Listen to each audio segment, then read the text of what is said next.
So today I saw one of two wide release films directed by women that came out this weekend.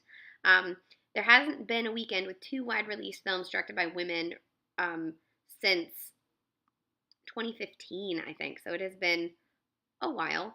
This one is The Spy Who Dumped Me. The other one is The Darkest Minds. I'm hoping to see that later this week. Um, the Spy Who Dumped Me is directed and co-written by Susanna Vogel. She had a great little indie film a couple years ago called Life Partners that I quite enjoyed. This one has like an amazing cast.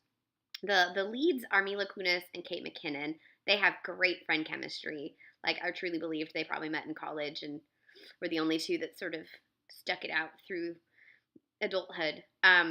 And then the supporting cast includes two spies played by Sam Heughan from Outlander and Justin Theroux from The Leftovers and many other things. I love Justin Theroux. You also get a little Gillian Anderson and surprise among surprises, I'm going to spoil it, sorry, Jane Curtin and Paul Reiser. And I was like my 90s sitcom loving soul was made very happy. And then the rest of the supporting cast are mostly first timers who are all quite good, or not first timers, but like newcomers. They were all quite good. Basically, the story is that Mila Kunis's character Audrey has sort of floated through life. She has tried a couple of different things. Neither of them worked out, so now she is bagging groceries at a knockoff Trader Joe's. As you do when you're 30 and you can't pick a career. Kate McKinnon's character, Morgan, is a aspiring actress who's mostly booking commercials, and the two of them live together, and their friendship is really the best thing in their lives. Kunis' character is celebrating her birthday, but has also just been dumped by her boyfriend. While you're finding this information out, you see her boyfriend, played by Justin Theroux, fighting off some bad guys in like Czechoslovakia or something. So you're like, oh, well, here's the spy. The next day, he shows up at her place and says like, I need you to help me get this asset to this place. And he gives her the asset and then dies. We're going to put quotes on that. This is a spy movie. No one dies, right? So she and McKinnon go off to Europe to try to deal with this spy emergency and get themselves roped into this big spy world with Sam Heughan playing an MI6 agent to Theroux's CIA agent. Gillian Anderson obviously is the boss because she's always the boss. And these two sort of hapless women end up doing a pretty good job evading, being caught, evading getting the thing taken from them, and basically are thrown into like a hyper-violent spy movie. And this is not a PG-13 film. This is a rated R film. So you've got the same kind of hyper-violence you have in like John Wick. People being shot left and right. Someone's thumb getting cut off. There's also full frontal nudity, which I'm always a fan of. No objectification of women and just objectification of men. I'm into that. Gotta, balance those scales a little bit. What else? Oh, yeah. So one of my favorite aspects of it, you sort of see through flashbacks how the Kunis character came to both date and then be dumped by Theroux's spy. And you see him meeting her friend, Kate McKinnon, and he says something to her that kind of sticks with her and sort of tainted her her opinion of him. He says that she is a little much. As a person who has been called a bit much, and let me tell you, I was called a bit much like 10 years ago, and I think about it a lot because I'm like, am I? It's a horrible thing to say to somebody because people are just people, and if I'm a bit much for you, then fuck you, basically. And eventually that's sort of what the Audrey character tells her. She's just like, no, you're you, and if people don't like you, they're boring. And I appreciated that as someone who is also often called a bit much. I'm a bit much in a different way than this character is a bit much, but and then I read an entire essay of someone saying that the whole a bit much thing is what's wrong with McKinnon's film career, and that just makes me want to punch that writer in the face, because how dare you? How dare you? So I enjoyed this movie. It's a bit raunchy, but I think raunchy in the right places because I'm not always a fan of raunchy humor, and I laughed in all the raunchy places. It probably had my favorite poop joke in the last, I don't know, 5 years of movies. And I'm not always a poop joke fan. This was a good poop joke. I really enjoyed it. So look forward to that good poop joke. Um, what else? I don't know.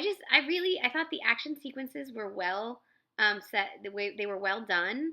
Um, you sort of could imagine them getting in these situations, and due to their skills, getting out of them as well as they do.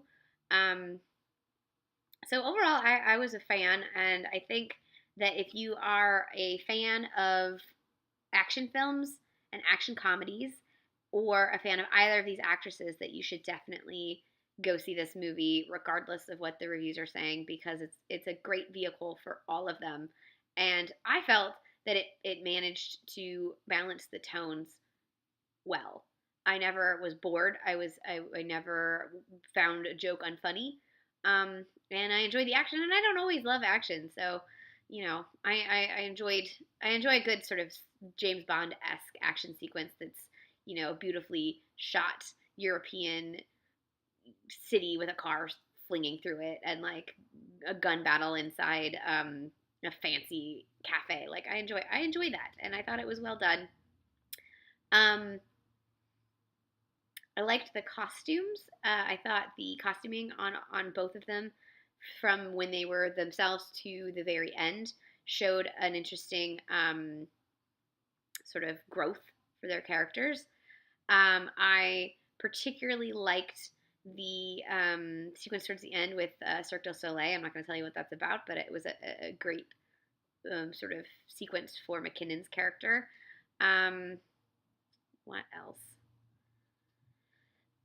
Oh, Sam Heughan is very dashing. If you like Outlander, you know he's dashing, but he is very dashing in this. Oh, I know what I wanted to say. Okay, so there's aspects of it that feel maybe that they've been done before, but there's a specificity to the way in which the men behave that I think comes from having a female voice. Specifically, the Theroux character is such an asshole, but in such a just a tiny little way that I think a lot of women end up with men like this who are just supportive enough to like not be a red flag, but then poison the well just a little bit to keep you down. And they have that so excellently um, timed, the reveal of him being just that kind of dude, that I really liked that. I also really liked that even though there were a few moments where they kind of needed Sam Heughan's character to save them, for the bulk of it, they really didn't, because they had the skill and they had the intelligence to do a lot of the things that they needed to do to get out of these situations without him. And really it was just more like he was helpful, because it was having a third body to get through some of this stuff was better than just two people. So I enjoyed that as well. And I don't know, I think I enjoyed this film, and I think you should give it a shot. And maybe you won't like it, I don't know, but we don't get a lot of wide release films directed by women, and we definitely don't get a lot of action films directed by women, so I say give it a shot, and hopefully you'll enjoy it. And at the very least, you get to stare at Sam Heughan's beautiful face. So, what's not to love there? So this was The Spy Who Dumped Me by Susanna Vogel. Fogel with an F. Hard to say. Susanna Fogel. There you go. And I enjoyed it.